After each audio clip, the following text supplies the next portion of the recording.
మంత్రివర్గ విస్తరణ ప్రచారంతో ఓరుగల్లు కాంగ్రెస్ లో కొత్త ఆశలు మొదలయ్యాయా? కొత్త వాదనను తెర మీదకి తీసుకువచ్చి ఇద్దరు రెడ్డి సామాజిక వర్గానికి చెందిన ఎమ్మెల్యేలు లాబియింగ్ పెంచారా? పార్టీ కోసం కష్టపడ్డామని, జిల్లాలో సామాజిక సమీకరణం కూడా చూడాలంటూ గాంధీ భవన్ నుంచి ఢిల్లీ వరకు ప్రయత్నాలు సాగుతున్నాయా? అసలు వరంగల్ కాంగ్రెస్ లో మంత్రి పదవి కోసం జరుగుతున్న ఈ కొత్త పొలిటికల్ ఫైట్ వెనుక కథ ఏంటి? ఈ స్టోరీలో చూద్దాం.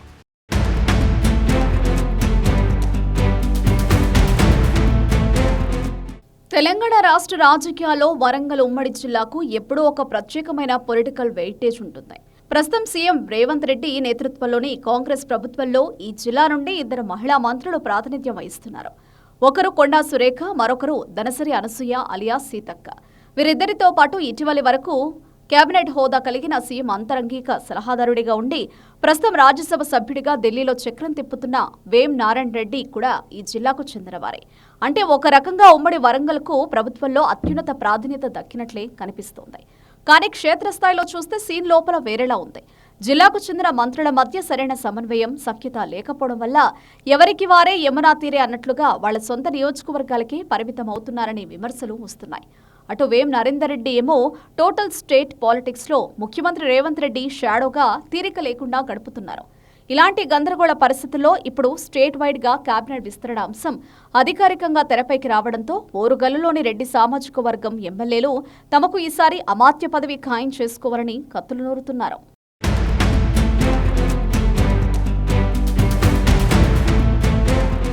కేబినెట్ లో పక్కాగా అభ్యర్థి సాధించడం కోసం అటు హస్తిన చుట్టూ, ఇటు సీఎంఓ చుట్టూ ప్రదీక్షలు చేస్తున్నారు.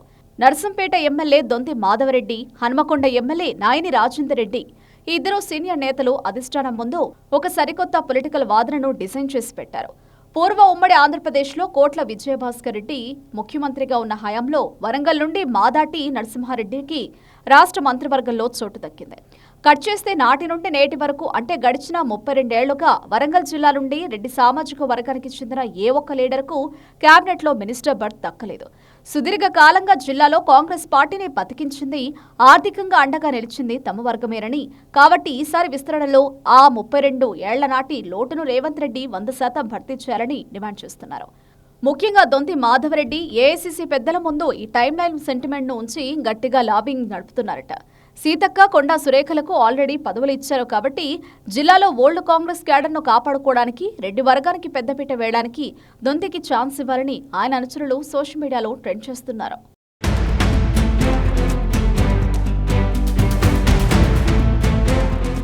నిజానికి ప్రస్తుత ముఖ్యమంత్రి రేవంత్ రెడ్డి టీపీసీసీ ప్రెసిడెంట్ గా ఉన్న నాటి నుండి రాష్ట్రంలో కాంగ్రెస్ అధికారంలోకి వచ్చేంత వరకు కూడా నర్సంపేట ఎమ్మెల్యే దొంతి మాధవరెడ్డి ఆయనతో కొంత అంటి ముట్టనట్లుగానే ఉంటూ వచ్చారు. రేవంత్తో ఉన్న పాత విభేదాల వల్ల గ్యాప్ ను కంటిన్యూ చేస్తూ సైలెంట్ పాలిటిక్స్ నడిపారు. కానీ సీఎంతో క్లోజ్ గా ఉంటేనే నియోజకవర్గానికి నిధులు వస్తాయని శ్రేణుల నుండి ఒత్తిడి పెరగడంతో సీన్ మారింది.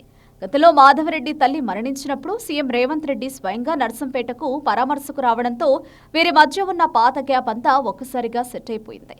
ఆ తర్వాత దొంతి తన సొంత నియోజకవర్గానికి సీఎం రేవంత్ ను సగర్వంగా తీసుకొచ్చి భారీ బహిరంగ సభ కూడా నిర్వహించి సక్సెస్ చేశారు. ఇంతవరకు అంతా సవ్యంగానే సాగినా ప్రభుత్వంలో దొంతికి ఆశించిన స్థాయిలో ఎలాంటి పవర్ఫుల్ ప్రాధాన్యత దక్కలేదు. ఇప్పుడు మినిస్టర్ విస్తరణ వేళ రేవంత్తో సఖ్యత, సయోధ్య రెండూ ఉన్నందున తనకే పదవి వస్తుందని దొంతి ఆశపడితే ఆయనకు సీఎం రైట్ హ్యాండ్ రాజ్యసభ సభ్యుడు వేం నరేందర్ రెడ్డి నుండి ఒక ఊహించని షాకింగ్ ప్రతిపాదన ఎదురైందట. మీకు కేబినెట్లో చోటు ఇవ్వడం సాధ్యం కాదు, దానికి బదులుగా రాష్ట్రంలోని అత్యంత కీలకమైన కోరుకున్న కార్పొరేషన్ లేదా ఆర్టీసీ చైర్మన్ గిరిని డిప్యూటీ కేబినెట్ హోదాతో కట్టబెడతామని లీక్ ఇవ్వడంతో దొంతి మాధవరెడ్డి తీవ్ర అసహనం వ్యక్తం చేసినట్టు తెలుస్తోంది. ఇన్ని రోజులు సయోధ్య పేరుతో దగ్గర చేసుకుని తీరా సమయం వచ్చేసరికి జొచ్చేదాకా సోమలింగం, జొచ్చినాక రామలింగంలా పరిణామాలు మార్చేశారు అని దొంతి లోపల తీవ్రంగా మదన పడుతున్నట్లు వరంగల్ కాంగ్రెస్ లో గట్టిగా గుసగుసలు వినిపిస్తున్నాయి.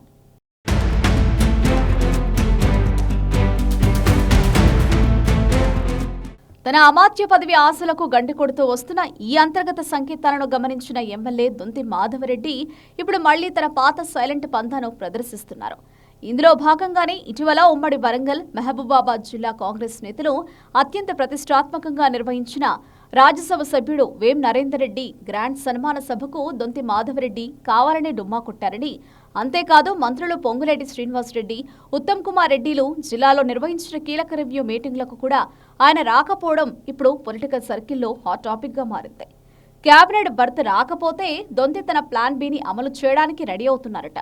రాబోయే రోజుల్లో నియోజకవర్గాల పునర్విభజన జరిగితే ఉమ్మడి వరంగల్ జిల్లాలోని 2 పార్లమెంటు స్థానాల్లో ఏదో ఒకటి ఖచ్చితంగా జనరల్ అవుతుందని, అప్పుడు డైరెక్ట్ గా ఎంపీ బరిలో తేల్చుకుంటారని దొంతి తన అనుచరుల వద్ద ధీమా వ్యక్తం చేస్తున్నారట.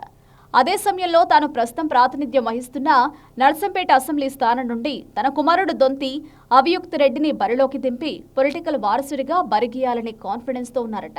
దానికి తగ్గట్టుగానే కొడుకు అభియుక్త్ రెడ్డిని త్వరలోనే జరగబోయే స్థానిక సంస్థల ఎన్నికల ద్వారా గానీ లేదా సహకార సంఘాల ద్వారా గానీ పొలిటికల్ ఎంట్రీ చేయించి జిల్లా స్థాయి పీఠంపై కూర్చోబెట్టేందుకు దొంతి మాధవరెడ్డి మానసికంగా సిద్ధమై పావులు కదుపుతున్నట్లు కాంగ్రెస్ అంతర్గత వర్గాలు చెబుతున్నాయి. మొత్తానికి ఈసారి జరగబోయే మంత్రివర్గ విస్తరణలో ఓరుగల్లు కాంగ్రెస్ కోటకు ఆ 3వ బర్త్ కన్ఫర్మ్ అవుతుందా లేదా అనేది $1 మిలియన్ ప్రశ్నగా మారింది. ఒకవేళ అధిష్టానం గ్రీన్ సిగ్నల్ ఇస్తే తీవ్రంగా పోటీ పడుతున్న దొంతి మాధవరెడ్డి, నాయని రాజేందర్ రెడ్డిలలో ఆ లక్కీ ఛాన్స్ ఎవరిని వరిస్తుంది, లేదంటే కార్పొరేషన్ పదవులతోనే సర్ది చెప్పి రేవంత్ రెడ్డి అసమ్మతి సెగలకు చెక్ పెడతారా అనేది తేలాల్సి ఉంది.